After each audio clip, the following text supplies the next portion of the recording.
온 성이 소동하여 백성이 달려와 모여 바울을 잡아 성전 밖으로 끌고 나가니 문들이 곧 닫히더라.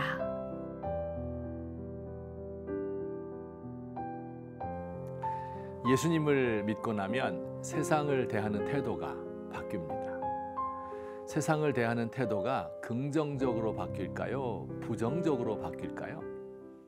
세상에 대하여 더 긍정적인 태도를 가지기도 합니다. 이 염세적인 눈으로 과거의 세상을 보았는데 밝은 면이 보이기 시작합니다. 과거에는 짜증이 나고 까닭없이 우울했는데 믿은 후에 삶의 의미와 기쁨이 넘칩니다.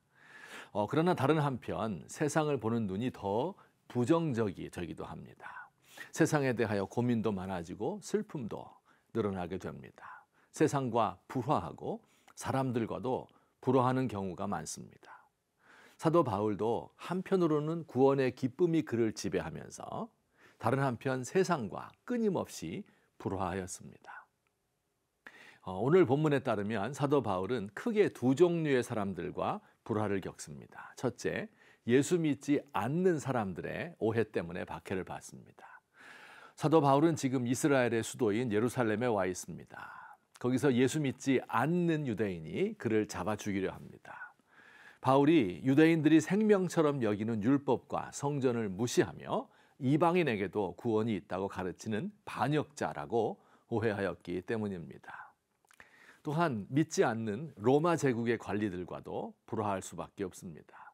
바울 자신은 로마의 시민권을 가진 사람이었기 때문에 제국의 관리들에 의해서 보호를 받았어요. 그러나 그렇다고 해서 그가 로마를 좋아한 것은 절대 아닙니다. 특권 계급에게는 갖가지 특혜가 주어지고 특권 갖지 못한 사람은 쉽게 죽어나가는 로마 제국에 대하여 대단히 불편한 마음을 가지고 있었습니다. 거듭난 그리스도인들은 이 뒤틀어지고 정의가 없는 불공평한 세상을 보면서 불편함을 느끼기 마련입니다. 우리나라에 복음이 들어온 초창기 서양 세력이 우리의 정신과 물질을 빼앗아 간다고 하여 예수 믿는 사람들을 박해한 적이 있었습니다.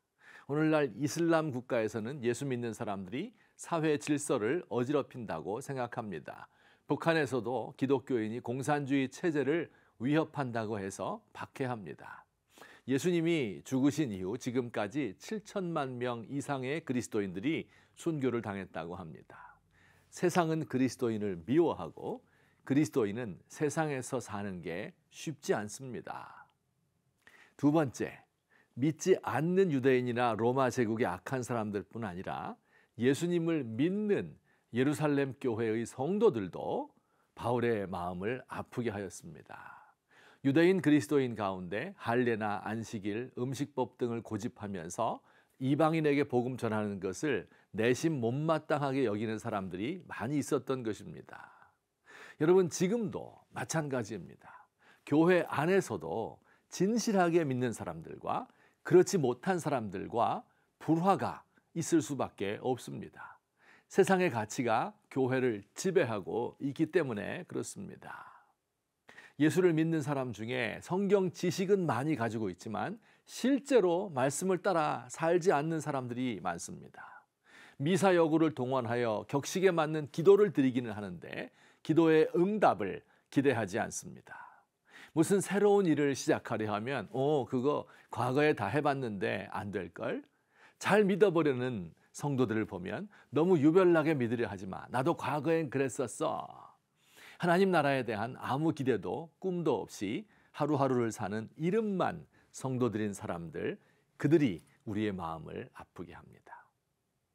자, 그렇다면 이렇게 자신을 미워하는 사람들에게 둘러싸였던 사도 바울은 어떤 자세를 가졌을까요?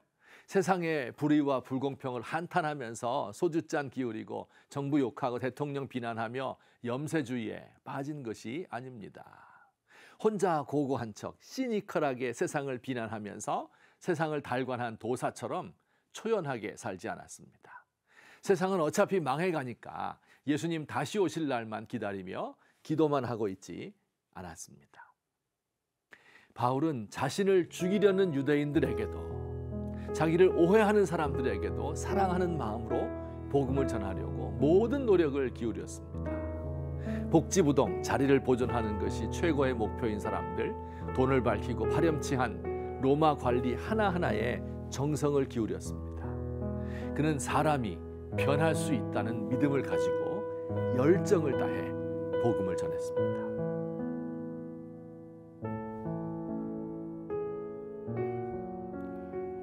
하나님, 과거의 열정이 다 사라지고 쟤만 남은 것 같습니다. 변하지 않는 세상을 바라보며 절망하고 도무지 바뀌지 않는 세상적인 신자들 때문에 또 절망합니다.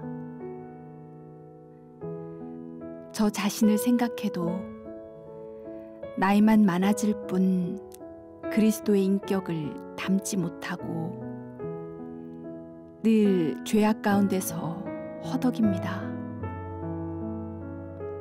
주여, 주님을 뜨겁게 사랑하던 시절의 열심을 회복하기 원합니다.